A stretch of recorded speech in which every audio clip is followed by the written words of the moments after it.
Hello students, myself Vinod Tomar, MSc in mathematics from IIT BHU। आज हम लोग topic शुरू करेंगे मैट्रिक्स फॉर क्लास 12th। तो शुरू करते हैं, हम लोग समझते हैं सबसे पहले तो डेफिनीशन क्या होती है मैट्रिक्स की, ये बात अपने को समझना। मतलब मैट्रिक्स को कैसे डिफाइन करते हैं हम लोग, ये बात अपने को समझनी है। तो मैट्रिक्स जो है बेसिकली तो एक अरेंजमेंट है नंबर्स का। तो डेफिनेशन अगर लिखें तो कुछ ऐसे लिख सकते हैं, a set of mn numbers real और complex arranged in a rectangular array of m rows and n columns is called an m cross n matrix or matrix of order m by n। तो definition तो ये होगी अपने पास, कोई हमारे पास mn numbers हैं, वो रियल हों या कॉम्प्लेक्स हों, जिनको अरेंज कर दिया हमने रेक्टेंगुलर अरे में, मतलब हॉरिजेंटली और वर्टिकली अरेंज कर दिया। तो जितने भी हॉरिजेंटल लाइंस के अलोंग अरेंजमेंट होगा वो सब रो होगा, और जितना वर्टिकल लाइंस के अलोंग अरेंजमेंट होगा वो सब क्या होगा, कॉलम होगा। तो इस तरह का जो अरेंजमेंट होगा वो क्या कहलाएगा हमें, उसको हम क्या बोलेंगे, matrix of order m cross n पढ़ें या m बाई n पढ़ें। m क्या डिनोट करेगा यहाँ पे, रो को, और n क्या डिनोट करेगा यहाँ पे, कॉलम को। मीन्स अगर मैं standard m by n matrix लिखने की कोशिश करूँ तो कुछ ऐसे लिखेंगे, this should contains m rows and n columns.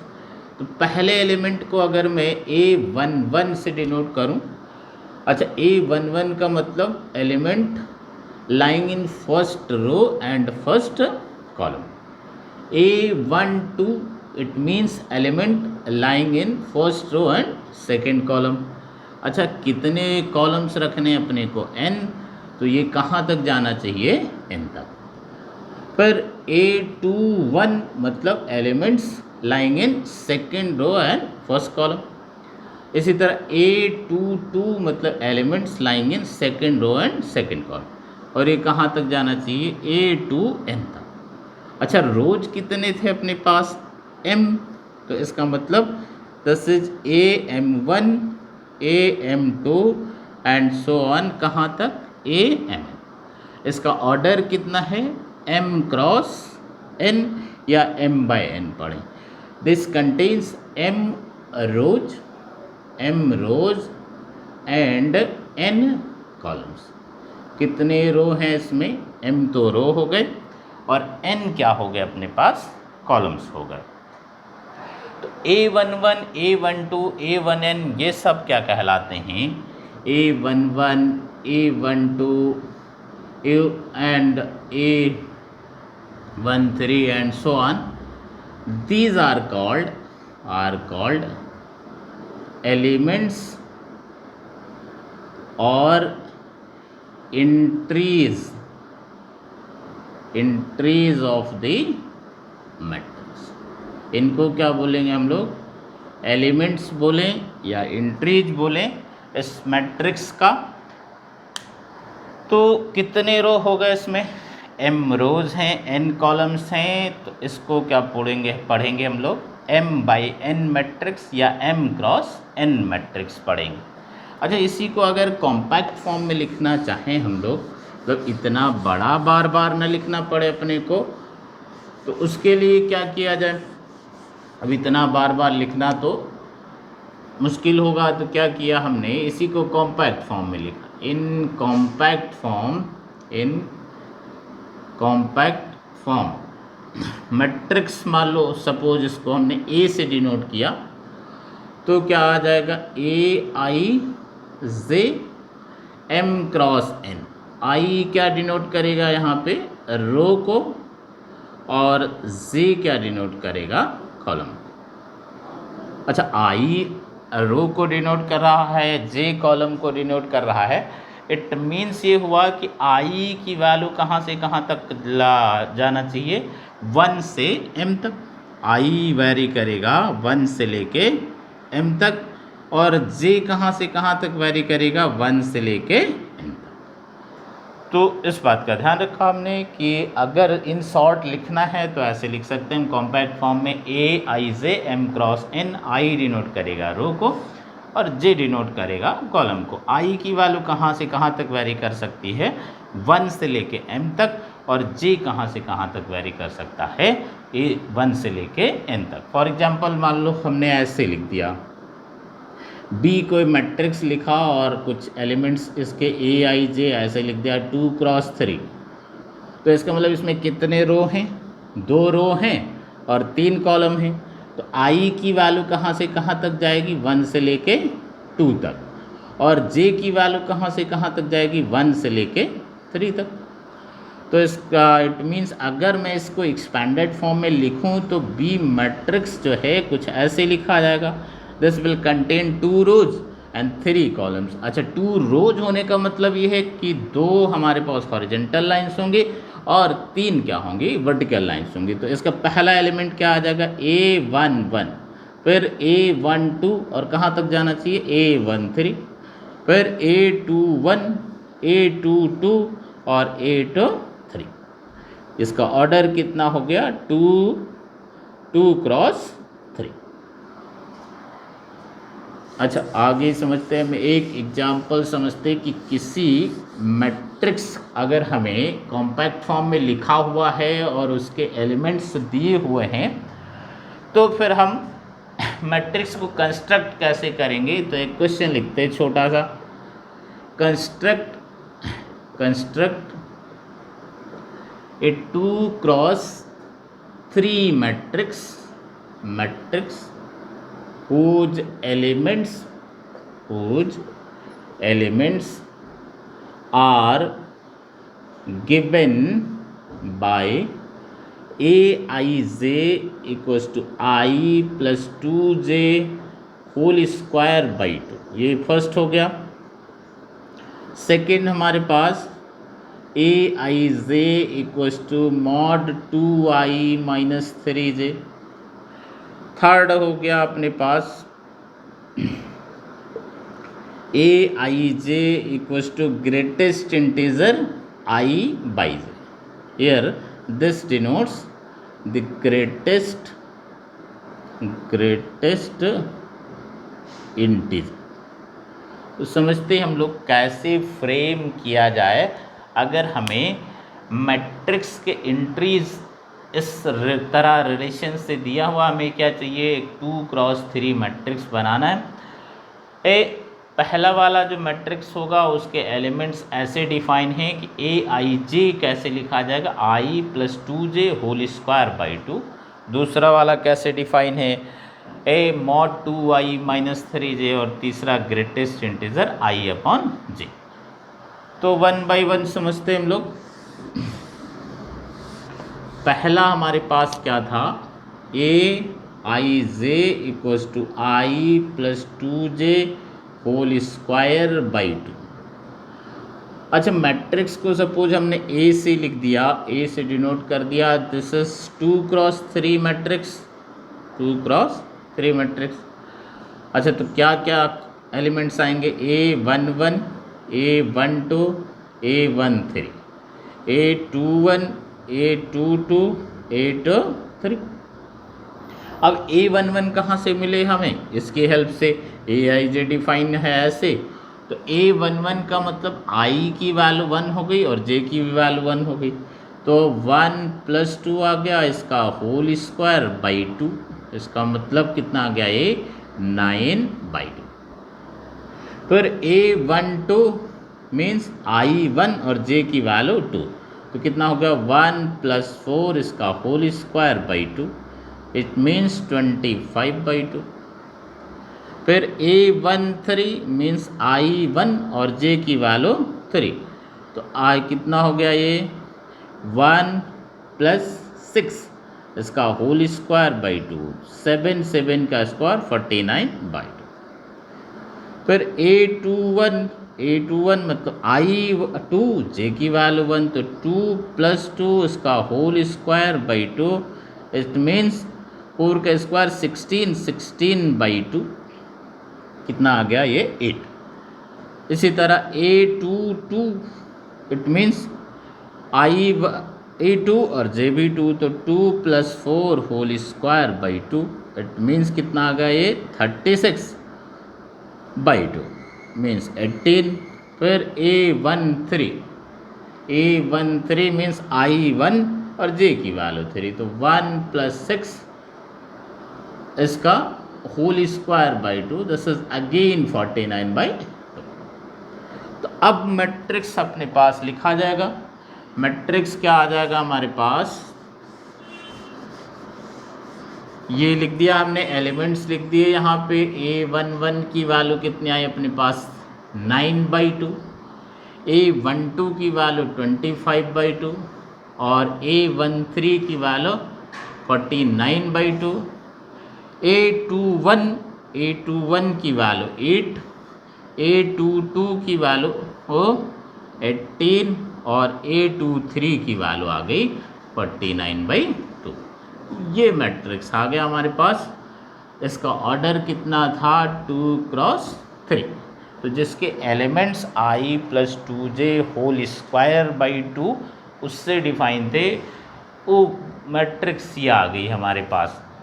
इस तरह से फ्रेम करेंगे हम लोग। अच्छा, दूसरा देखते हैं। दूसरा क्या था अपने पास? दूसरा जो एलिमेंट्स डिफाइन थे वो कैसे डिफाइन थे? मॉड्यूलस 2i - 3 से। अच्छा, जब मॉड लगा देते हैं हम लोग तो नेगेटिव का भी आउटपुट क्या हो जाता है? पॉजिटिव हो जाता है। इस बात को ध्यान रखेंगे हम लोग। अच्छा, मैट्रिक्स क्या आएगी? A11, A12, A13, A21, A22, A23। Order कितना था? 2 × 3। अब एलिमेंट्स लिखे जाएं तो A11 की वैल्यू क्या आ जाएगी अपने पास? I1, J भी 1, तो 2 - 3 मतलब मॉड -1। अच्छा, मॉड -1 इट विल बी 1। फिर A12 मीन्स I1 J की वैल्यू 2, तो 2 - 6 आ जाएगा मीन्स मॉड -4, मॉड -4 की वैल्यू +4।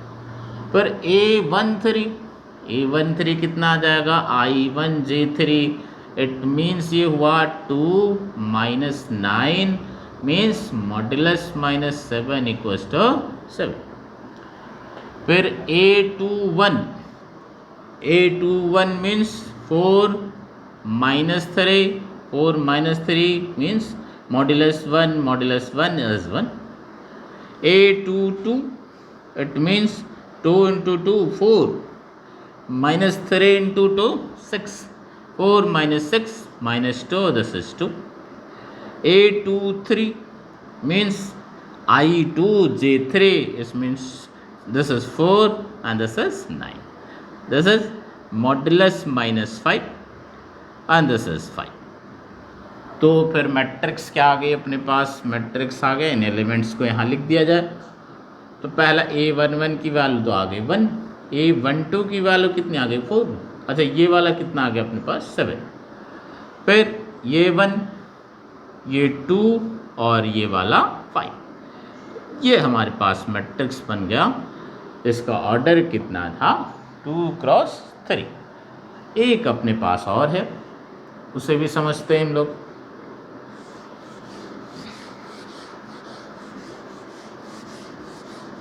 अच्छा, सबसे पहले तो ग्रेटेस्ट इंटीजर को समझते हैं थोड़ा सा हम लोग। For example greatest integer x लिखा तो इसको कैसे पढ़ते हैं? ग्रेटेस्ट इंटीजर x ऐसे पढ़ते हैं। और मतलब क्या होगा हमारे लिए, इसका मीनिंग क्या होगा? The integer which is not greater than x means it will be equals to x but it cannot exceed to x। या ऐसे बोलें कि सबसे बड़ा इंटीजर जो कि x से बड़ा नहीं होना चाहिए। सब हिंदी में लिख दें तो ऐसे लिखे, सबसे बड़ा इंटीजर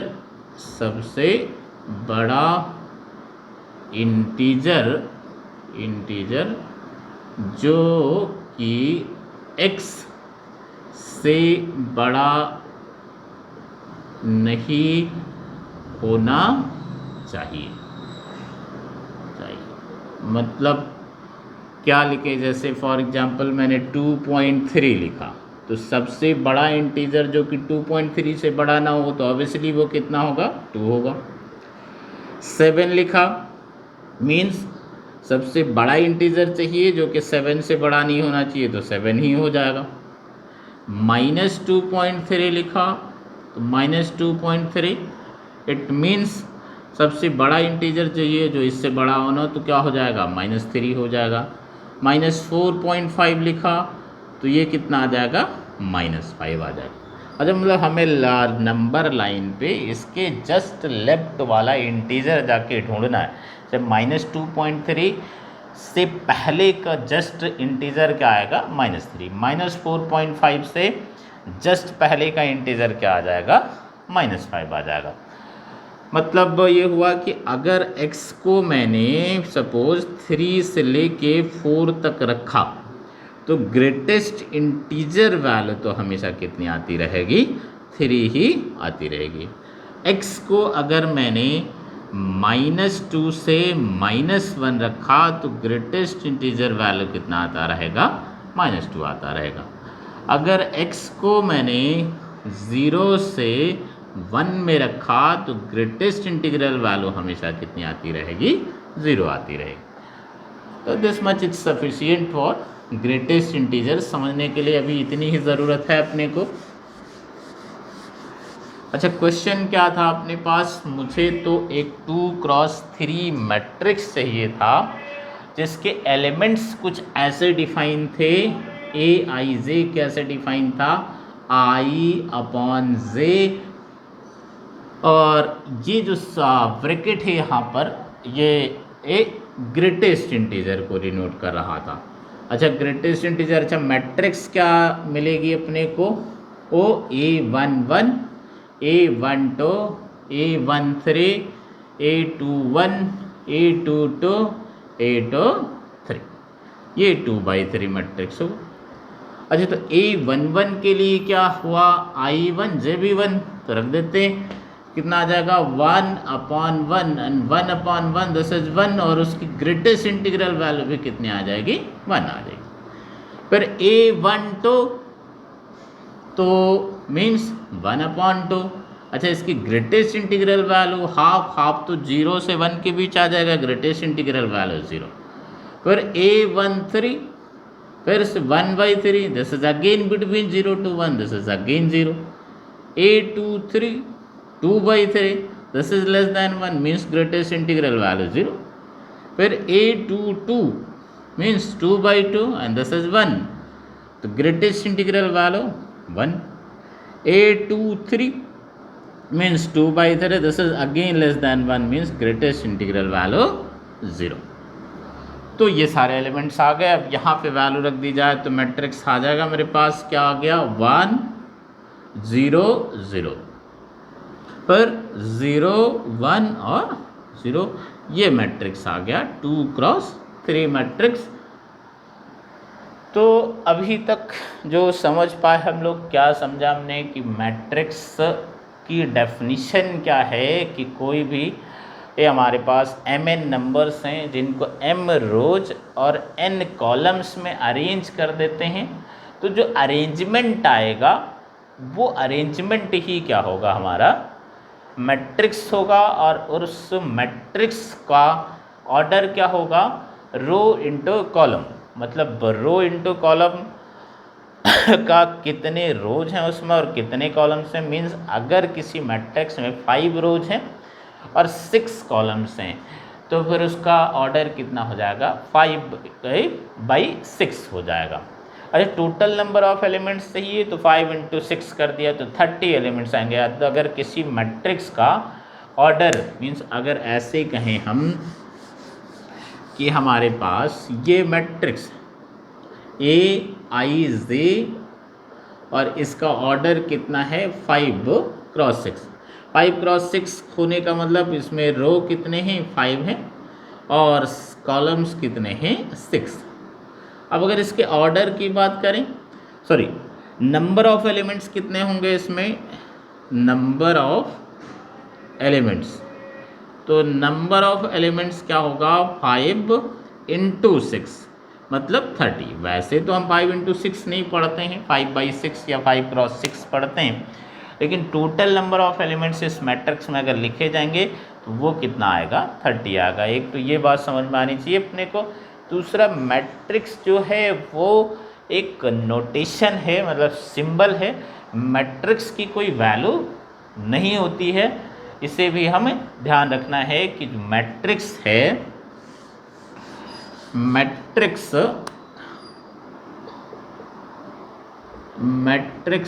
इज अ सिंबल और notation. It have no fixed value, या कहें कि मैट्रिक्स जो है वो एक तरह का अरेंजमेंट है जिसकी कोई फिक्स्ड वैल्यू नहीं होगी।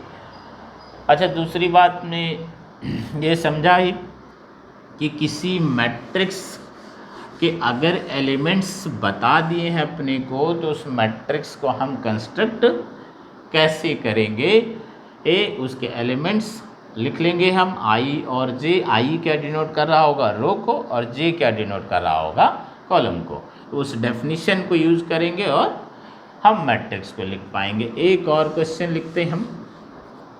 क्वेश्चन क्या है मेरे पास, if a matrix have 12 elements then what are the possible order, and if it have 5 elements then what are possible order। तो अगर किसी मैट्रिक्स में 12 एलिमेंट्स हैं तो उसके क्या क्या पॉसिबल ऑर्डर हो सकते हैं, और अगर 5 एलिमेंट्स हैं तो फिर क्या क्या पॉसिबल ऑर्डर हो सकते हैं। अच्छा, तो 12 अगर मैट्रिक्स जब हमने लिखा कि मतलब इस तरह लिखा, ए हमारे पास मैट्रिक्स है AIJ m×n, इसका ऑर्डर m×n है, मतलब m रो को डिनोट कर रहा था और n कॉलम को डिनोट कर रहा था। इट मीन्स ये हुआ कि अगर 12 जो है उसको जितने पॉसिबल वेज में हम as a product of 2 natural numbers break कर पाएंगे उतने ही पॉसिबल ऑर्डर बनेंगे। एक m का काम कर जाएगा और दूसरा n का काम कर जाएगा। तो 12 को मैं कैसे as a product of 2 natural numbers लिख सकता हूँ। पहला तरीका तो यही हो गया, 1 × 12 लिख सकता हूँ। दूसरा तरीका 12 × 1 लिख सकता हूँ। अच्छा, 1 × 12 लिखने का मतलब इसमें एक रो रहा होगा और 12 कॉलम्स रहे होंगे। इसी तरह 12 इंटू 1 लिखने का मतलब 12 रो रहा होगा और 1 कॉलम रहा होगा। फिर क्या हो सकता है, 2 इंटू 6 लिख सकते हैं, 6 इंटू 2 लिख सकते हैं, एक ये भी तरीका हुआ। फिर 3 इंटू 4 लिख सकते हैं और 4 इंटू 3 लिख सकते हैं। तो इतने पॉसिबल तरीके से हम 12 को as a product of 2 natural numbers express कर सकते हैं। इसका मतलब ये हुआ कि कितने पॉसिबल ऑर्डर होंगे, 1 2 3 4 5 और 6। मतलब अगर किसी मैट्रिक्स में 12 एलिमेंट्स हैं तो कितने तरीके से हम मैट्रिक्स लिख सकते हैं, 6 तरीके से लिख सकते हैं। जो कि पॉसिबल ऑर्डर्स होंगे, एक तो 1 क्रॉस 12 हो जाएगा, 12 क्रॉस 1 हो जाएगा, 2 क्रॉस 6, 6 क्रॉस 2, 3 क्रॉस 4 और 4 क्रॉस 3। अच्छा, इसी तरह अगर 5 एलिमेंट्स हैं तो 5 को मैं जितने तरीके से as a product of 2 natural numbers express कर पाऊंगा उतने ही पॉसिबल ऑर्डर बनेंगे। अच्छा, तो 5 को मैं कैसे कैसे लिख सकता हूँ? पहला वे ऑफ रिप्रेजेंटेशन तो यही है, 1 इंटू 5 लिख दिया। दूसरा क्या हो सकता है, 5 इंटू 1। अच्छा, फर्दर कोई फैक्टर होगा नहीं। इट मीन्स ये हुआ कि हम 5 को 2 ही तरीके से as a product of natural number express कर सकते हैं, 1 into 5 and 5 into 1। It means ये हुआ कि अगर 5 एलिमेंट्स हैं तो फिर 2 ही पॉसिबल ऑर्डर हो सकते हैं, 1/5 एंड 5/1। अच्छा, नेक्स्ट एक क्वेश्चन और देखते हैं हम लोग।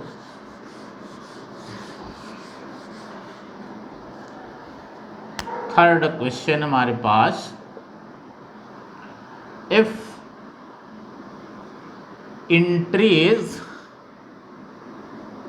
entries of a matrix are either 0 or 1, then how many matrices of order 3/3 are possible? 3/3 और पॉसिबल, मतलब हमें कोई भी मैट्रिक्स है जिसका ऑर्डर क्या हो 3x3, तो उसके जो एंट्रीज हैं वो या तो 0 यूज कर सकते हैं हम लोग और या तो 1 यूज कर सकते हैं। मतलब हमें कोई 3/3 मैट्रिक्स लिखनी है तो 3/3 मैट्रिक्स लिखेंगे तो टोटल कितने एलिमेंट्स आएंगे, 9। तो एक तो यहाँ पे आ जाएगा, फिर एक यहाँ, एक यहाँ, एक यहाँ, एक यहाँ, एक यहाँ, फिर यहाँ, यहाँ और यहाँ, तो टोटल तो 9 एलिमेंट्स आएंगे। अब जो प्लेसेस हैं, ये जो प्लेस है इस वाले पे या तो 0 लिख दूँ मैं या तो 1 लिख दूँ। फॉर एग्जांपल एक मैट्रिक्स ये लिख दिया मैंने, यहाँ भी 0, यहाँ भी 0, यहाँ भी 0, यहाँ भी 0, यहाँ भी 0, यहाँ भी 0, यहाँ भी 0, यहाँ भी 0 और यहाँ भी 0। ये एक 3/3 मैट्रिक्स होगा जिसके सारे के सारे एंट्रीज 0 हैं। इसी तरह मैंने अगर यहाँ 1 लिख दिया तब भी एक मैट्रिक्स बन जाएगा, यहाँ पे 1 लिख दिया तब भी एक मैट्रिक्स बन जाएगा। तो इस तरह से टोटल हमें काउंट करने कि टोटल कितने मैट्रिक्स ऐसे लिख सकते हैं हम लोग जिसकी एंट्रीज क्या हों, आइदर 0 हो और या तो 1 हो। तो बेसिकली ये क्वेश्चन तो क्या है, परम्यूटेशन कॉम्बिनेशन का है कि हम कुल कितने मैट्रिक्स लिखना चाहते हैं। अच्छा, परम्यूटेशन कॉम्बिनेशन में हमने फंडामेंटल प्रिंसिपल ऑफ काउंटिंग पढ़ा था, जिसमें 2 तरह के हमारे पास फंडामेंटल प्रिंसिपल हैं, एक तो मल्टीप्लिकेशन है और दूसरा क्या है हमारे पास एडिशन। अच्छा, मल्टीप्लिकेशन में क्या होता था कि हमारे पास there are 2 works, one can be done in m base and simultaneously another in n base। तो दोनों को एक साथ करने के कितने तरीके हो जाते हैं हमारे पास, m into n। अच्छा, एडिशन में क्या होता था कि एक तो जो काम है हमारे पास उसको करने के हमारे पास सपोज 5 तरीके हैं और दूसरे को करने के हमारे पास 6 तरीके हैं। तो अब एक टाइम पे हम एक ही कर सकते हैं, मतलब आइदर पहला वाला या दूसरा वाला। तो फिर टोटल कितने तरीके होंगे? पहले को करने के तरीके 5, दूसरे को तरीके का करने के तरीके से, तो टोटल कितना होता? 5 + 6, तो कितना हो जाता? 5 + 6 मतलब 11। जबकि मल्टीप्लिकेशन में एक को करने का तरीका 5 और दूसरे को करने के तरीके 6, तो दोनों को एक साथ करने के तरीके कितने होते? 5 × 6 मतलब 30। अच्छा, तो यहाँ पे क्या है, यही प्रिंसिपल काम करेगा। अब ये वाला जो प्लेस है इस पे या तो 0 लिखा जाना है और या तो 1 लिखा जाना है। मतलब इसको फिल करने की बेसिकली अगर कहें हमारे पास तो 2 तरीके जो है। अब यहाँ पे केवल लिख दिया तो फिर 3 × 3 मैट्रिक्स तो बनेगा नहीं, इसका मतलब ये भी फिल करना पड़ेगा, एंड ये भी, एंड ये भी, एंड सबको फिल करना पड़ेगा। तो फिर इस पे भी वही पॉसिबल तरीके हैं, इस पे भी या तो 0 लिखूँ मैं या तो 1 लिख दूँ। अच्छा, इसके लिए भी या तो 0 या तो 1, इसके लिए भी 0 या 1, इसके लिए भी 0 या 1, इसके लिए भी 0 या 1, इसके लिए भी 0 या 1, इसके लिए भी 0। अच्छा, ये जो 2 लिखा है this is number of ways. कितने तरीके से हम यहाँ पे एलिमेंट्स लिख सकते हैं? तो 2 तरीके हैं इस वाले प्लेस को भरने के, या तो यहाँ पे 0 लिख दीजिए और या तो यहाँ पे 1 लिख दीजिए। इसी तरह यहाँ पर भी या तो 0 लिख दीजिए या तो 1 लिख दीजिए। तो अब जब मैं सारे प्लेसेस फिल करूँगा तभी 3 × 3 मैट्रिक्स बनेगा। इसका मतलब ये हुआ कि टोटल नंबर ऑफ मैट्रिसेस ये कितना हो जाएगा? तो इसको भरने के तरीके 2 थे, इसी तरह इसको भी 2, तो टोटल कितने हैं ये? 2 कितनी बार आएगा? 9 टाइम्स आ जाएगा। इट मीन्स कितना हो गया? 2 की पावर 9, और इसे कैलकुलेट किया तो 512। मतलब अगर मुझे एक 3 × 3 मैट्रिक्स लिखने हैं जिसके एंट्रीज आइदर 0 हो या 1 हो, तो टोटल कितने मैट्रिसेस बनेंगे हमारे पास? 2 की पावर 9 मतलब 512 मैट्रिसेस लिख सकते हैं। हम जहाँ पे एंट्रीज या तो 0 यूज किया गया हो और या तो 1 यूज किया हो। तो थोड़ा आगे समझते हैं हम लोग।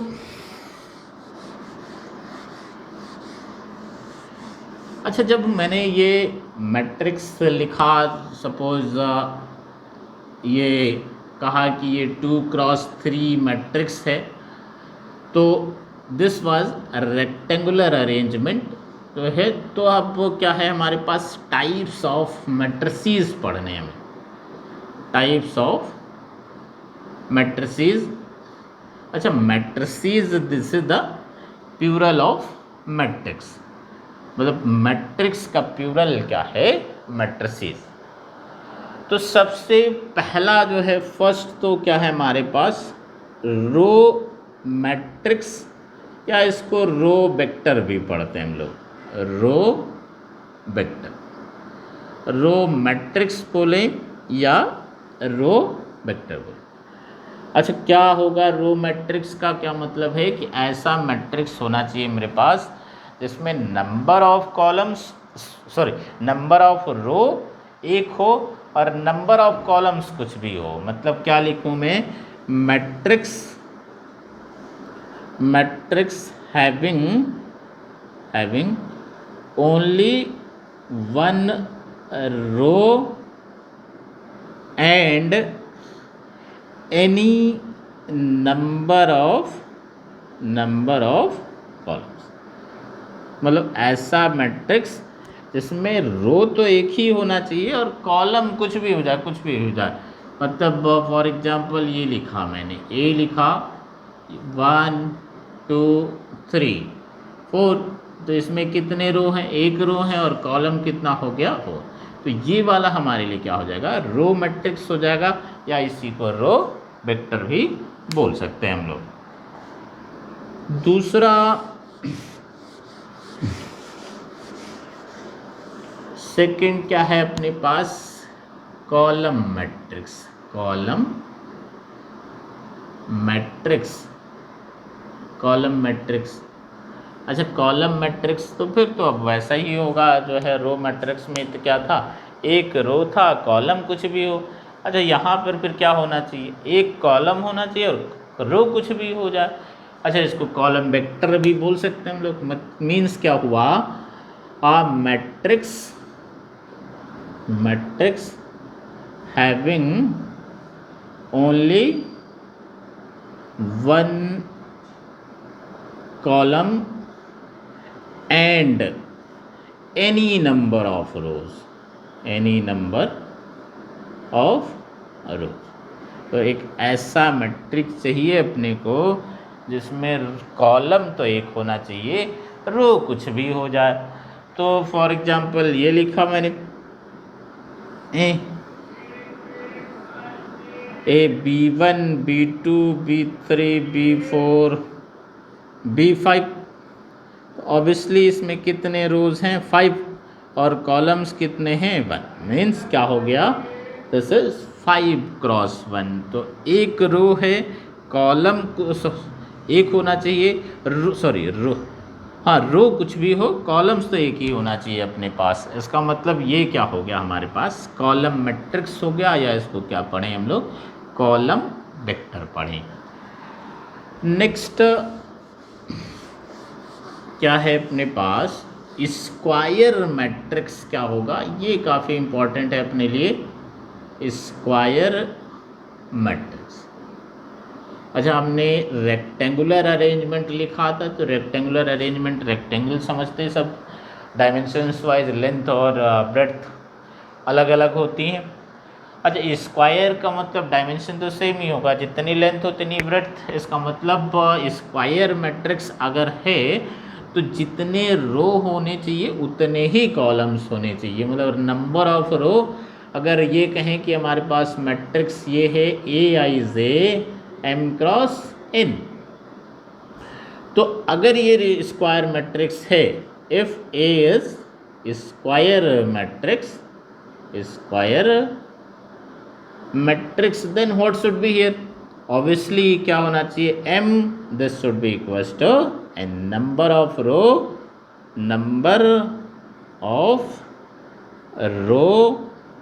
This is equals to number of column. मतलब जितने रो हैं उतने ही कॉलम होना चाहिए, तब हम इसको क्या बोलेंगे, स्क्वायर मैट्रिक्स बोलेंगे। फॉर एग्जांपल ये लिखा मैंने, सपोज ये B मैट्रिक्स है 1 2 3 4, तो इसमें कितने रो हैं, 2, और कितने कॉलम्स हैं, तो दिस इज 2x2 मैट्रिक्स।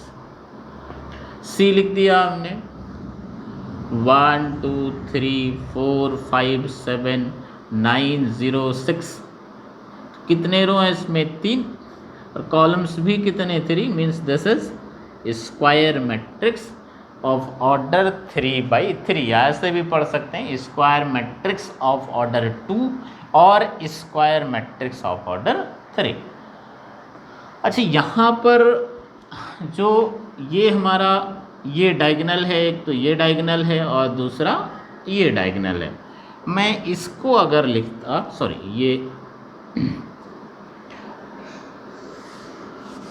अगर मैं एक्सपेंडेड स्क्वायर मैट्रिक्स लिखूं जनरल, तो क्या आता है, A11 A12 A1n, फिर A21 A22 A2n and so on, AN1 AN2 ANn।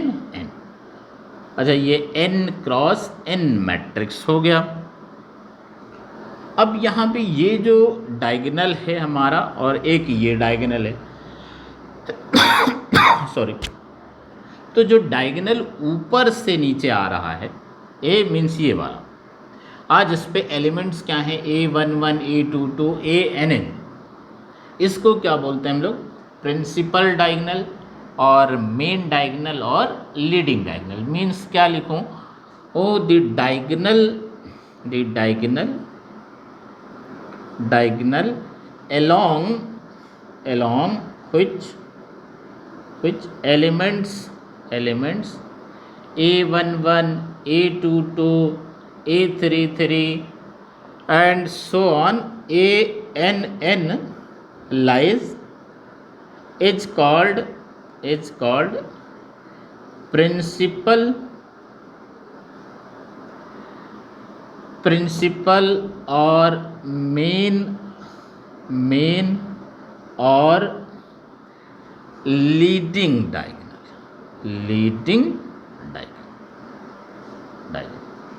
मतलब जहाँ पर एलिमेंट्स हमारे A11 मीन्स वो एलिमेंट्स जहाँ पे I और J सेम है, I J सेम है, वो सारे एलिमेंट्स हमारे किस के एलिमेंट्स कहलाएंगे, डायगोनल के एलिमेंट्स कहलाएंगे। सिंपली डायगोनल बोलें या प्रिंसिपल डायगोनल बोलें या लीडिंग डायगोनल बोलें या मेन डायगोनल बोलें, मीन्स डायगोनल एलिमेंट्स की जब भी बात करते हैं तो डायगोनल एलिमेंट्स पे I और J सेम ही होना चाहिए। A11 मतलब I equals to J, A22 I equals to J, A33 I equals to J, ANN I equals to J।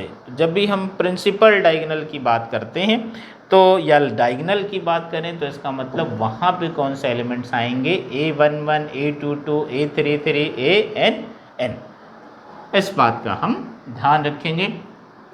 तो स्क्वायर मैट्रिक्स हमारे लिए क्या हो गया, जहाँ पर I number of row number of column के इक्वल ही है, वो हमारे लिए क्या है, स्क्वायर मैट्रिक्स है। और यहाँ पे जहाँ पे I इक्वल्स टू J है, वो जो एलिमेंट्स हैं जिसके अलोंग लाई करेंगे उसको हम प्रिंसिपल डायगोनल या लीडिंग डायगोनल और मेन डायगोनल बोलेंगे हम लोग।